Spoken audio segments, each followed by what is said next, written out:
आज मोहिनी एकादशी है। मोहिनी एकादशी का व्रत भगवान विष्णु को समर्पित होता है। इस दिन भगवान विष्णु के मोहिनी स्वरूप की पूजा की जाती है, इसलिए इस एकादशी को मोहिनी एकादशी कहते हैं।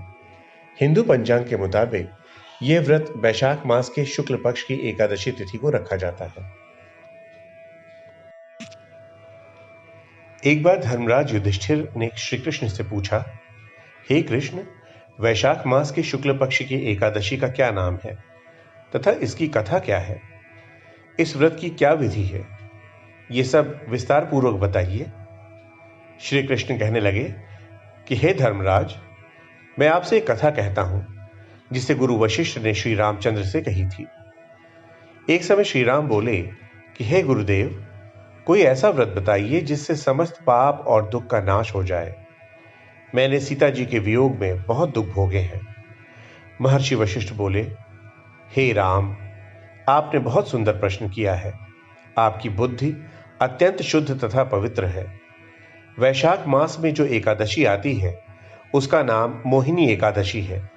इसका व्रत करने से मनुष्य सब पापों तथा दुखों से छूटकर मोह जाल से भी मुक्त हो जाता है। मोह किसी भी चीज का हो, मनुष्य को कमजोर ही करता है। इसलिए मोह से छुटकारा पाने की कामना रखने वाले इंसान के लिए बहुत उत्तम है मोहिनी एकादशी का व्रत।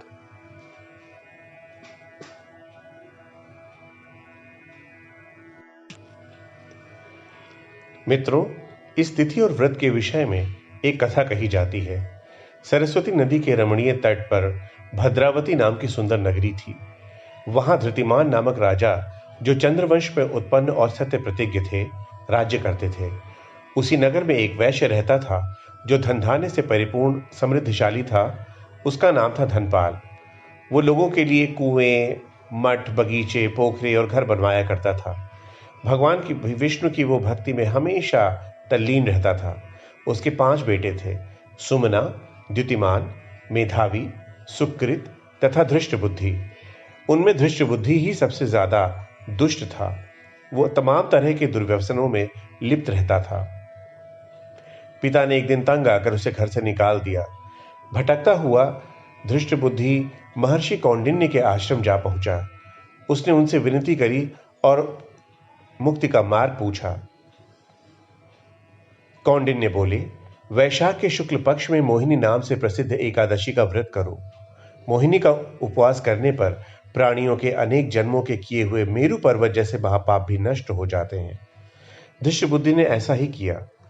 एक दिन इसी व्रत के उपरांत वह दिव्य देह धारण कर गरुड़ पर आरूढ़ हो सब प्रकार के उपद्रवों से रहित श्री विष्णु धाम को चला गया। इस प्रकार यह मोहिनी का व्रत बहुत उत्तम है। इसके पढ़ने और सुनने से सहस्त्र गोदान का फल मिलता है। धन्यवाद।